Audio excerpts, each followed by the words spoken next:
Sometime 14 years ago, I decided I wanted to run away.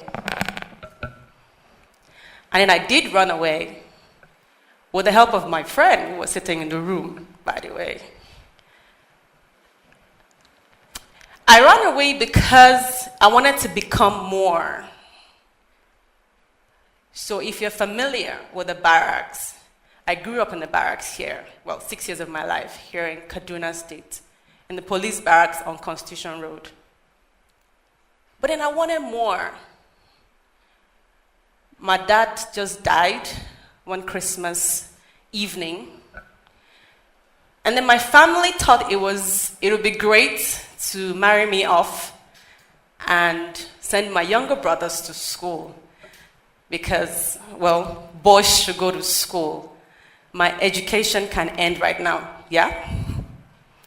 But then I wanted more. I wanted to become more.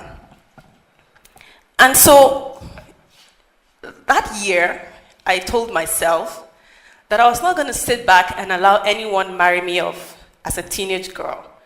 But I was going to run away and make something out of my life. I wanted to become more. And so I took off. I took off to Lagos. I was born there.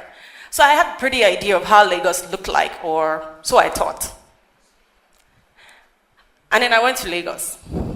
Hadn't been there for 7 years, just showing up. Then I asked an uncle of mine if he could keep me.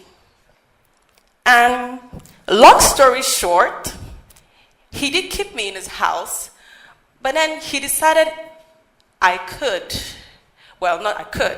I was good enough for him to sleep with. And so I escaped rape at 16 by my uncle, and I decided to live on the streets of Lagos because I wanted more. I just thought, you know what? I didn't want to live in Kaduna where they will marry me off to someone I have no idea who is because my brothers had to go to school. I knew that I wanted an education because education would get my mother and my brothers out of poverty. My only dream at that time, at 16, was to get into university, get a degree, and then voila, maybe get a good job and my brothers are out of poverty. That was all. But it was a major dream for 2 reasons. One, because it was my father's dream. And it was his dream because, which is the second reason, no one in my family, entire family, had ever graduated from university at that time. Those 2 reasons drove me. So he walked up to me and said, Raquel, what was your drive? I said 2 things. One, it was my father's dream that at least I break the jinx, if there was ever a jinx in my family, and go to a university. And then I wanted to fulfill his wishes because he died when I was 16. So I lived in Lagos, on the streets of Lagos. You know how dangerous that can be? If you don't, I'll give you an idea. I lived in a brothel in a place called Obalende. It's not the good Obalende you see right now that has been taken care of by the government. Kudos, by the way. Obalende was really dangerous at that time. I escaped rape 5 times on the street, and I lived with commercial sex workers who also left home for the same reason I left home, because they wanted to become more. Sometimes I spoke to them and I asked them, so why are we all here? And they tell me, I want more money. For me, I just said, I want an education. Little wonder, when I came out of the streets and I went into the University of Lagos, I didn't have to think about it to start an NGO for children, to ensure that children had access to quality education. It was a no-brainer. In fact, I didn't have to think about it because I knew what an education could do to a person. I knew what it did to me. To me, becoming more wasn't something I stumbled on. In fact, I'm still becoming. Becoming more was something I thought about. I thought about over and over and over. And I still want to become. You see that whole thing she read? That's like scratch. I haven't even scratched the surface to me. Because I still want to be more. Because once I got somewhere, there's a new mountain I want to climb.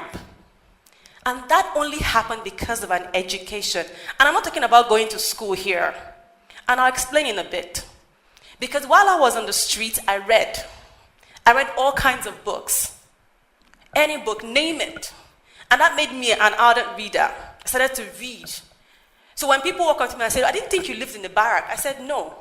I wanted to be a different kind of barrack girl, because that was what my father used to tell me. So I read. I just read anything and everything possible. And then right there on the street, before I got to university, I remember a girl said to me, you have to use what you want to get use what you have to get what you want. And I'm being honest, I didn't even think about what she was thinking about. Because at that time I was naive. The first thing I thought, what do I have? So I started to make a list of things I could do that could get me what I wanted. And she said, that's not what I'm talking about. I'm like, so what exactly are you talking about?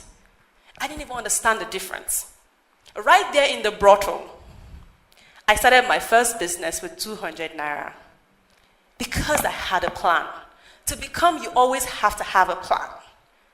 And when you get there, there's always another thing to conquer. It's like getting married. People say, oh, you have to get married. Now that I'm married, people are saying, when are you going to have kids? It's the same thing. And I'm sure when the kids come, they'll say, why is he not crawling? And then when he starts to crawl, they'll say, where is he going to work? And on and on and on and on. People are asking the question, what next? When you become whatever it was that you've planned to become, people will ask you, what next? I said all that to say this. When I got into the University of Lagos, I saw a lot of young people who came from different backgrounds, who when I told them I'm from Kaduna State, they said, what? Because they thought I needed to sound or look like someone from the north. And that reminded me of my teacher, who when I was in primary school in Lagos, said to me, I had to join a cultural display and represent the Hausa people. And I said, oh, I'm from Kaduna State, but I'm not Hausa. I'm Kataf. And she said, what is that? And she said, no, you have to wear a veil and do this. And I said, no, but I don't wear that in my village. And then I was almost suspended because I had an argument with a teacher. So when I got to University of Lagos, I got that. People say, you are from the north. Why are you not tying wrapper? And I thought, okay. And that was it. But I didn't let that define me. All I wanted to do in school was to learn. And right there in school, I learned about every culture possible in Nigeria. Why was I learning all that? Because I knew that I would get to a place where I would need it. And right now, throw me anywhere in Nigeria, I could as well fit in. Because I read. Education opens your mind. And it did mine. And today, I not only run an educational foundation for children in public primary school in Lagos, I also work with teenage girls. Because right there on the street, I saw girls who sold their bodies for money. Who would tell, why are you hawking? You can as well just join us and make more money and live here faster. But guess what? I left there before them. So they made more money, but they couldn't leave the streets. Because the more money they got, the more they wanted to get right there on the streets. But I had a plan. I wanted a certain amount of money to get me out of the street because I wanted to become more. And now I've graduated. I've gotten a job. I want more. I want more. And I'm not done getting. I will keep getting. But here's what I will do differently. I will not can all I've gotten.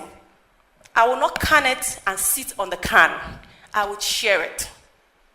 To everyone that I meet, I will share happiness everywhere that I go. I will let people know that a little kindness can change the world. Because those children that I work with in schools in Bariga, in Lagos State, in Akoka, then expanded to Ibadan and Akure, those children that I work with, some of them don't even know me.